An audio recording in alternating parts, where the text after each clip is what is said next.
Mas volta e meia vem esses questionamentos dos próprios juristas, Sakamoto, sobre as ações de Alexandre de Moraes. Nesse caso, como é que você viu? Ele quis ali saber exatamente, né, quem eram aqueles que estavam tentando espionar os ministros do Supremo, né? Acho que tem 2 pontos para ser tratados nessa história. Primeiro é a questão, né, disso ser feito, inclusive, em meio ao inquérito das fake news, que está aberto desde tempos imemoriais, e que merece ter uma conclusão, um desfecho. Você não pode deixar um inquérito aberto a tempo indeterminado para ficar enfiando coisa. Porque, na prática, esse inquérito lá atrás nasceu como o grande inquérito da defesa do Supremo Tribunal Federal em meio a um caldo político em que a Presidência da República e o Congresso Nacional estavam atacando o Supremo Tribunal Federal. E aí o que aconteceu? Acabou ficando e entrando tudo que é visto como um ataque a qualquer ministro ou à instituição, acaba entrando lá no meio como um grande inquéritão. Mas não pode isso. E a gente já falou aqui várias vezes, já não pode ter isso. Precisa de um desfecho, precisa ter uma conclusão, né? Você não pode ter um inquérito que acaba se estendendo. Justificativa jurídica. Tem justificativa jurídica, sempre vai ter. A questão não pode ter um inquérito que fique demorando tanto tempo assim, que você fique jogando coisa lá dentro. Segundo, como o próprio professor Gustavo Sampaio conversou com a gente, né, um dos grandes problemas dessa história inteira é exatamente que essas questões relacionadas ao Supremo não tem ninguém acima. Né? Então, do jeito que foi colocada, estruturada a Constituição, você não tem alguém acima no sentido de poder julgar as posições que estão tomadas pelo próprio Supremo. Quem deveria julgar as posições tomadas individualmente no Supremo seria o Pleno do Supremo. Mas aí, neste caso, apesar de uma reclamação aqui e ali de ministros, porque sempre tem divergências internas, mas a maioria dos ministros acaba vendo o trabalho do Alexandre de Moraes, nesse sentido, como um trabalho de espécie de xerife interno que acaba protegendo eles próprios disso tudo.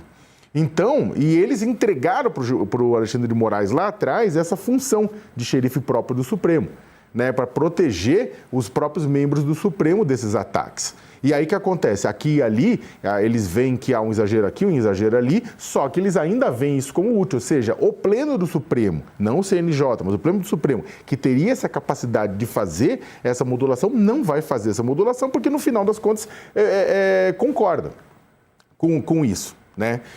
Só que aí, ou seja, você tem esse problema, né? O que fazer numa coisa em que você tem essa necessidade de poder analisar a decisão de determinado ministro que deveria ser feita pelo Pleno, mas o Pleno não vai fazer. Aí você tem, esta é uma banda de discussão, ou seja, precisa entender o tamanho do problema. A outra banda de discussão, que na minha avaliação é tão grave quanto, é o fato de que você tenha um Estado em que membros dos servidores públicos fiquem buscando, procurando dados para tentar incriminar aqui e ali, distorcendo ou não, outros servidores públicos, sejam eles de qualquer um dos 3 poderes. Você pega um estado de arapongagem, um estado de espionagem, que também não pode ser aceito, pela simples razão de que qualquer prova obtida dessa forma anula depois o processo, anula todo o processo. Lembra da Lava Jato? A Lava Jato, e aí o pessoal acabou virando Fla-Flu exatamente por conta dos crimes cometidos pela 13ª Vara Federal de Curitiba, pela Força Tarefa da Lava Jato, que ficaram descobertas pela Vaza Jato. Mas tinha corrupção no meio de todo daquele furdúncio. Quem diz que a corrupção era total ou a corrupção não existia, são 2 grupos que estão fazendo torcida organizada. Mas tinha. Qualquer pessoa que vai analisar lá sabe que tinha indício de corrupção, mas acabou indo para o beleléu. Por quê? Porque o pessoal quis ser mais esperto que o gato. Quis atropelar a lei. E aí a gente vê isso. Isso é útil, no final das contas que a Lava Jato fez, foi útil para determinado grupo político chegar ao poder, mas não para poder você passar limpo a corrupção no país.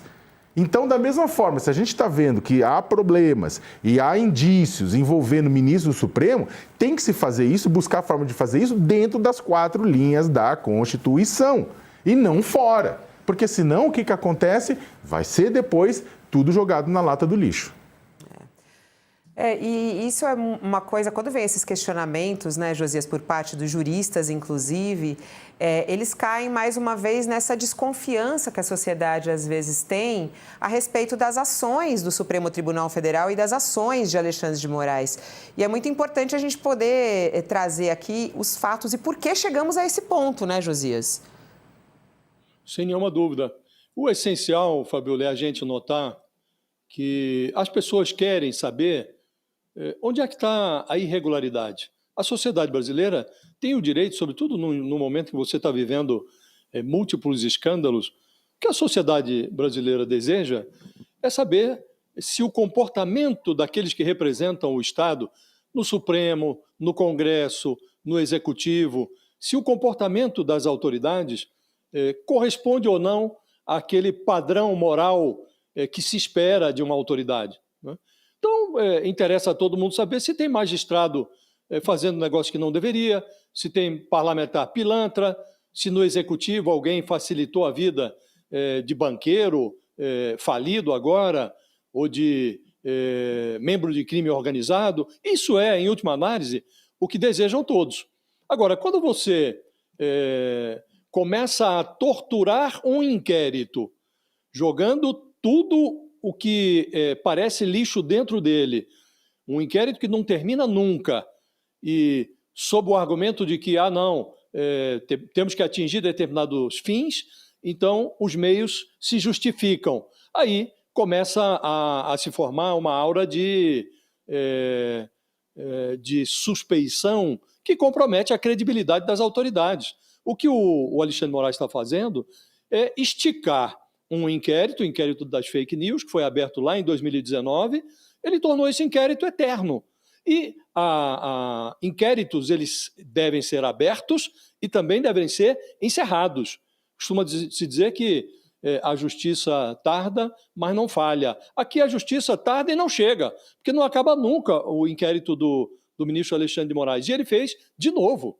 Ele enfiou dentro desse inquérito algo que não tem nada a ver com o objetivo inicial do inquérito, aberto lá em 2019, sob o argumento de que há ministros sendo atacados, porque chegou lá, de alguma maneira, ao conhecimento dele, que ministros tinham, e os seus parentes, o sigilo violado nos computadores da Receita Federal. Não diz como chegaram essas informações, que informações são essas, e aí manda investigar todo e qualquer acesso que tenha invadido dados dos 10 ministros do Supremo, são 11, mas agora está faltando um, e de todos os seus parentes. Então está lá a Receita Federal vasculhando mais de 100 contribuintes, verificando se tiveram ou não os dados violados e tal, e ninguém sabe, não há transparência. O ministro fez isso sem ouvir a Procuradoria-Geral da República, fez de ofício. Na cabeça dele, ele abriu esse inquérito. Depois, quando a coisa já estava aberta, aí ele manda, com base em um relatório preliminar que recebeu da Receita, olha, teve sim aqui alguma invasão. Aí ele manda para a Procuradoria, e a Procuradoria, que tem sido leniente em relação à suspeição que paira em relação aos ministros, o Dias Toffoli, por exemplo, já devia estar sendo objeto de inquérito, de uma investigação, leniente em relação aos magistrados. O procurador-geral Paulo Gonet foi rapidíssimo, foi rápido como um raio nessa questão. E aí, como que ecoando os desejos do ministro Alexandre de Moraes, ele determina a busca e apreensão, manda colocar tornozeleira no pé dos investigados, os 4, caça o passaporte, determina que vão ficar reclusos à noite. Então, nós estamos no início da investigação e os investigados já sofreram as sanções cautelares mais draconianas. E aí divulgaram-se os nomes. A única coisa transparente aqui foi a divulgação dos nomes dos servidores da Receita e do SERPRO que estão sob investigação. Então, um ambiente assim, em que um ministro que teve capturado no celular de um investigado como Daniel Vorcaro, um contrato que vincula a mulher dele ao Banco Master com um contrato milionário de 129 milhões de reais, o ministro é parte da questão, é parte do problema. Ele se transforma em parte do problema, investigador, juiz, ele é tudo. E tem sido assim em relação a Alexandre de Moraes. E uma hora tem que parar, Fabíola. Ontem nós falamos aqui, o Sakamoto bem lembrou, com o professor Gustavo Sampaio, que é um jurista respeitado, e ele dizia que não só esse inquérito está sendo esticado em demasia, nenhum inquérito pode ser eterno, como também está sendo violentado o objetivo inicial do inquérito. O inquérito, quando é aberto, ele tem que ter um objeto.